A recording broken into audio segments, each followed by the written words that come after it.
Hello guys! Hello Cancer! Welcome dito sa aking channel Cancer. Alamin natin ang message sa iyo ng Full Moon in Aries, Super Moon in Aries ngayong October 17 onwards. High Priest or High Priestess. Intuition, Instinct, Water Sign Energy, Sensitivity, Emotion. So nakikita natin na ang focus mo para sa full moon na to is yung emotion mo, Cancer. Siguro nakikita ko sa'yo dito masyado kang emotional, masyadong sensitive yung iyong emotion. So, sinasabi sa'yo ng baraha, makinig ka sa sinasabi ng iyong instinct. Kasi, emotional ka eh. Parang sinasabi dito na lahat na lang binibigyan mo ng meaning. Parang ganun. So, masyadong mabilis kang magalit, mainitin yung ulo. Parang ganun. So, yan. Make a wish. Believe in miracles, magic surrounds you, diba? So, sinasabi sa'yo dito ng cards na yung full moon, yung super moon in Aries, ay binibigyan ka ng universe ng pagkakataon na makapag-wish. And maniwala ka na itong wish mo na to ay bibigyan milagro ng Panginoon. And napapaligiran ka ng success, ng magic, or ng milagro.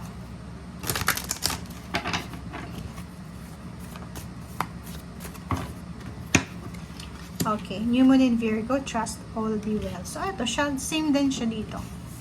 Diba? Trust your intuition. Tatlong baraha, same din yung messages. Trust your intuition, ano man itong magsisimula, Cancer, ano man itong nangyayari. Believe in miracle, magic surrounds you. Wow, ang ganda.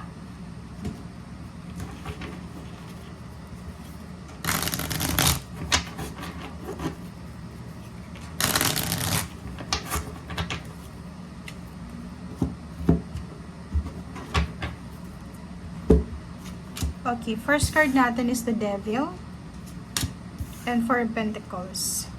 Okay, Cancer. Nakikita ko sa'yo dito na posibleng under attack ka ng temptation na mag-spend. Normally, yung mga Cancer, magaling silang mag-manage ng salapi, ng pera. Pero, yung full moon in Aries ay posibleng magiging aggressive ka. Magiging sobrang aggressive ka. And isa sa mga temptation dito is yung hindi ka makapag-save ng money. Parang, or kung may mga savings kayo, pwedeng, ang temptation dito is yung bigla ka na lang na magbabrowse sa internet, tapos mag-add to cart ka, tapos yun, nabili mo na. Or pwedeng gagastos ka, bibili ka ng mga bagay-bagay na hindi mo naman kailangan. So, yun ang kailangan mong iwasan ngayon, Cancer. Yung sobra-sobrang, parang kulang sa disiplina dahil sa siguro yun, mabilis kang magalit, sensitive ka, emotional ka, yung dinadivert mo yung pakiramdam mong hindi maganda sa pera, like kahit wala kang pera, pwedeng mangungutang ka, yun yung pwedeng maging temptation mo ngayon. Death and Knight of Wands.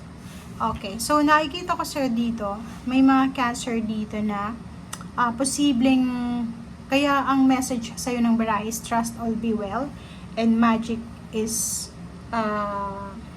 surrounds you. Kasi parang ang nakikita natin, hindi ka naniniwala sa swerte or hindi ka na. Kasi before naniniwala ka sa swerte, naniniwala ka sa good luck, good fortune, sa magic. And ngayon nakikita natin na parang pagod ka na siguro sa paghihintay. Like, kung makikita mo dito, yung iba sa inyo dyan, naghihintay kayo, nag-apply ka ng trabaho, tapos sobrang tagal ng confirmation kung natanggap ka ba or hindi, nag-apply ka ng loan sa bangko, ang tagal ng confirmation kung na-approve ba. So, dito nakikita natin na makakapag-desisyon ka na tigilan na lang, i-let go na lang kung ano itong hinihintay mo. Parang sasabihin mo na, okay, kung darating, pero kung hindi darating, ayos lang. Parang ganun. Magician. Okay. So, yun. Wag masyadong magsisi. Kasi nakikita natin dito, sobra-sobra yung pagsisisi mo. Hindi ko alam kung bakit ka nagsisisi. Pero siguro may mga actions or steps ka for the past few months. Pwedeng, ang nakikita natin dito, pwedeng may humihingi sa'yo ng tulong pero hindi mo natulungan. Okay? Kasi siguro akala mo ganyan ganito. So nakikita natin na nagsisisi ka sa ngayon. But everything happens for a reason. Yung iba sa inyo dito, pwedeng yun, pwedeng unluckily nawala ng trabaho, unluckily maraming mga gastusin na hindi may provide. Dito sinasabi ng magician na everything happens for a reason. Walang magic kung hindi ka maniniwala. Okay? Sinasabi na maniwala ka na lahat ipoprovide sa'yo, napapaligiran ka ng milagro. Make a wish lang and believe, trust the process, trust the universe, and trust God. Okay, so Page of Swords and Knight of Pentacles. Nakikita natin dito na yon. Kung hindi ka naniniwala na may darating pa sa yung swerte, maniwala ka na. Kasi dito sa two cards na to, it's a manifestation cards na may parating.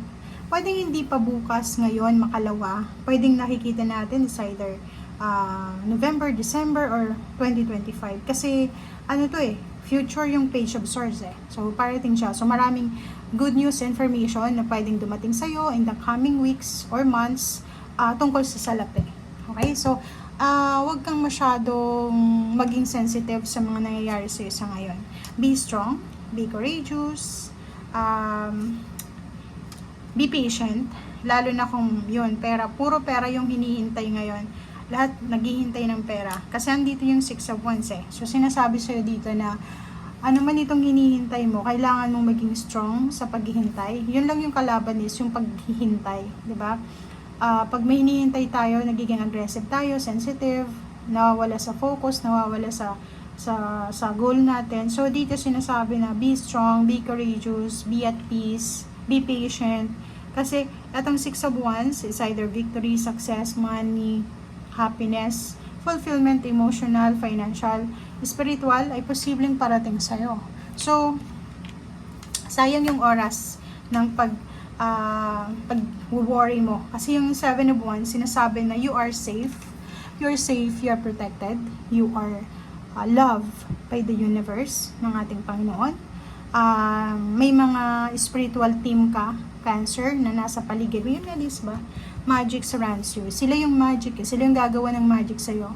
Humingi ka lang ng sign or humingi ka lang ng tulong. Huwag mong i-underestimate yung power of your spiritual helpers, guides, angels, archangels, kasi sobra silang helpful. Okay? Invoke them, diba? Pag may kailangan ka, invoke Archangel Michael, Gabriel, Raphael, diba? Pumikit ka lang, i-welcome mo yung presence nila sa buhay mo, sa katawan mo, and then yun, makakaramdam ka. Minsan mainit, minsan sobrang lamig, minsan parang feeling mo may nakahawak sa balikat mo, minsan sa ulo mo, parang tumatayo yung buhok mo sa ulo, parang ganun. So, huwag kang mawalan ng pag-asa, no? Yun, trust na magtiwala ka lang ng lahat ay magiging okay. Magiging okay naman kasi nandito yung 6 of Wands. Okay?